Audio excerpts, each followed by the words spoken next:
All right. No questions? Coach, what's the biggest message for you guys going into Vanderbilt this week? Get ready for another battle. I mean, we've hardly played a game that didn't have some drama in it right to the very end, and so I don't know if I have to keep reminding them or not, but you know, I always say that you better be ready for a 60-minute fight, and if you're not ready for that and it becomes one, then it's too late. So I think they understand what it's going to be like. Vanderbilt does a great job. Coach Franklin gets his boys riled up and ready to go, and we'll be doing the same. There's been a lot of criticism, of course, on the defensive side. How do you get those guys' brains away from that and Yeah. focus on that? I think we do a pretty good job of when they walk in our building that we talk about football. We talk about what it takes to get better. You know, I always tell them, you know, worry about what we have to say. Worry about what your coaches think. Worry about your teammates think. You can't worry about what's flying around because the reality is most opinions are pretty ill-informed. I mean, they see certain things and obviously can make comments on what they see, but they really don't know exactly what's going on. They don't even know what it takes to really have a great defensive football team or whatever it may be. So I'm not going to say no one knows football who reports on it, but if even a veteran defensive coach who's not in our meetings and doesn't know exactly what we're teaching and why we're teaching and all that, it's hard to know exactly what's trying to get accomplished. But, you know, people look at the results, people look at stats, and obviously, you know, those haven't been real pretty. So I understand why, you know, we're getting some of the criticisms that we're getting, but we all believe in each other and we just keep battling away, and I think the future's bright. You talk about how some of the young guys have had to step up. I mean, you've had a lot of injuries, but it seems like a lot of young guys, especially true freshmen, stepped in right away. And Yeah. Well, they have. You know, obviously at the running back position, we went from two veteran sophomores to now two true freshmen, and they've done well. Brendan Douglas and A.J. Green have stepped in and played really pretty well. Running the ball, receiving the ball, pass protecting. For true freshmen, they've really done a super job for us. And they're not the only ones. I think we played about 13 or 14 true freshmen so far this year. A lot of first-time starters as well that aren't freshmen. So everybody's trying to figure it out. But, you know, it's game 7 now?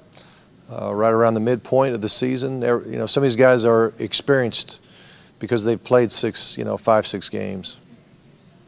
Coach, you talk about some of the criticism that's come on the defense, in particular pass coverage. This week it doesn't get any easier with Jordan Matthews and Right. Oh, yeah. Just talk about what you see.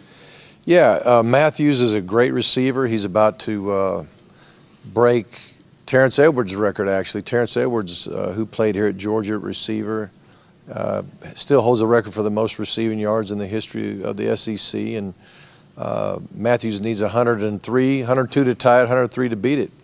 So I'm sure he's excited about that. I hope it doesn't happen this weekend. But it could. They throw it to him a lot. They find a way to get the ball to him, and he's a great football player. Krause over there on the other side, number 17, is a very good football player as well. So they got a good dynamic duo at the wide receiver position. Carter Samuel's a great passer, tough guy, senior quarterback, another senior quarterback in our league that's playing well. Vanderbilt, I think, they're offensively doing as good or better than they've done, in yards per game, points per game than some of the best teams they've ever had. So they're doing well. Coach, a couple timeouts on setting up the punt units. Is that Yeah. something that drives you nuts? No, well, yeah, it does, but the one in the second half was 100% my fault. I'm the one that made the timeout. I had a fake ready to go when it was 3rd and 5. If we didn't get it, if it was 4th and 5, I was calling it. And then when we got a sack, it became 4th and 10. So I backed off, and then I had second thoughts and called timeout. And really, it was a poor job by me. How will the recent recruiting violations affect recruiting at all? Say again? How will the recent recruiting violations Yeah. affect recruiting? Oh, I don't know if it will. I mean, it affects us in that there's certain times we won't be able to write or talk to certain guys and all that kind of thing. But overall, I don't know if they would keep a guy from coming to Georgia if that's what he really wants to do. But, we've got to live with the consequences of our actions, and hopefully it won't hurt us. It just seemed like somebody just put something in the mailbox a day too soon or something. Yeah. Yeah. Yeah, that was the main. I don't even know it went out, so I don't want to make too much comment. But that was an issue. Yes, sir.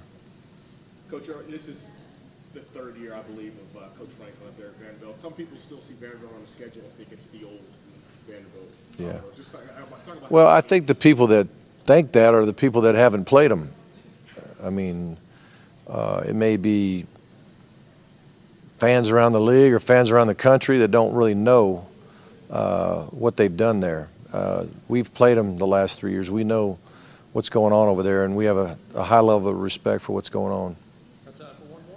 Coach, you said a lot that, it's always a team game, and Aaron never wins or loses a game by himself. But at the same time, you got to be kind of proud of what he's done, especially with the record that he's about to break soon. Talk about that. Yeah, Aaron's done a super job for this team, and he's always been about Georgia. He's always been about team. I know for a fact he doesn't care about records. He cares about winning a championship, and we're still battling like mad to try to win the East and get back to Atlanta so we can finish a little bit better. Thanks.